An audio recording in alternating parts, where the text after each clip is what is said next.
இன்றைக்கி நம்ம பார்க்க போகிறது one super food for all your hair problems. ஒரு நாளைக்கு 100 ஹேர் ஃபாலிக்கல்ஸ் கொட்டுறது நார்மல். அதை விட அதிகமாக கொட்டுது, உடம்பும் ரொம்ப டயர்டாக ஃபீல் ஆகுதுன்னா உங்கள் இம்யூனிட்டி ரொம்ப வீக் ஆகுதுன்னு அர்த்தம். ஸோ கண்டிப்பாக உங்கள் டயட்டில் ஆம்லா, அதாவது நெல்லிக்காவை சேர்த்துக்கணும். ஆம்லா வச்சு ஒரு லேக்கியம் பண்ணிட்டா நீங்கள் அதை 365 டேஸும் சாப்பிடலாம். அதோட ரெசிபி தான் இன்றைக்கி சொல்ல போகிறேன்.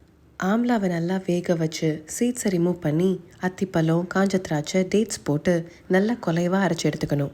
பிரிஞ்சி இலை, பட்டை, கிராம்பு, ஏலக்காய், சுக்கு எல்லாத்தையும் வறுத்து பொடி பண்ணி வச்சுக்கணும்.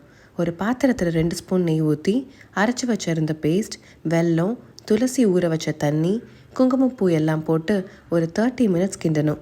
ப்ரௌன் கலராக மாறிடுமா, அவ்வளோதான், லேகியம் ரெடி. இதை ஒரு கிளாஸ் ஜாரில் 1 மாதம் வரைக்கும் ஸ்டோர் பண்ணலாம். என் ஸ்டோரிஸை ஃபாலோ பண்ணிட்டு வரவங்க எல்லாருக்கும் நல்லா தெரியும், I consume the Vedha Chyawanprash with the whole ஃபேமிலின்னு. என் பாட்டியிலேருந்து என் அண்ணன் பொண்ணு வரைக்கும் எவ்ரி ஒன் லவ்ஸ் இட். இது 2 ஸ்பூன் எவ்ரி மார்னிங் சாப்பிட்டு வந்தால் நம்ம ஹேர் அண்ட் கட் ஹெல்த்துக்கு ரொம்பவே நல்லது. அது மட்டும் இல்லாமல் இந்த வேதா சவன்பிராஷில் நட்ஸ் இருக்கிறதால நம்ம சாப்பிட்றப்பவே அதோட க்ரன்ச்சினஸை நல்லா ஃபீல் பண்ணலாம். இன்னொரு ஹைலைட் என்னென்னா, மற்ற லேக்கியம் மாதிரி இல்லாமல் இதை பிரெட் ஸ்ப்ரெட்டாக கூட யூஸ் பண்ணலாம்.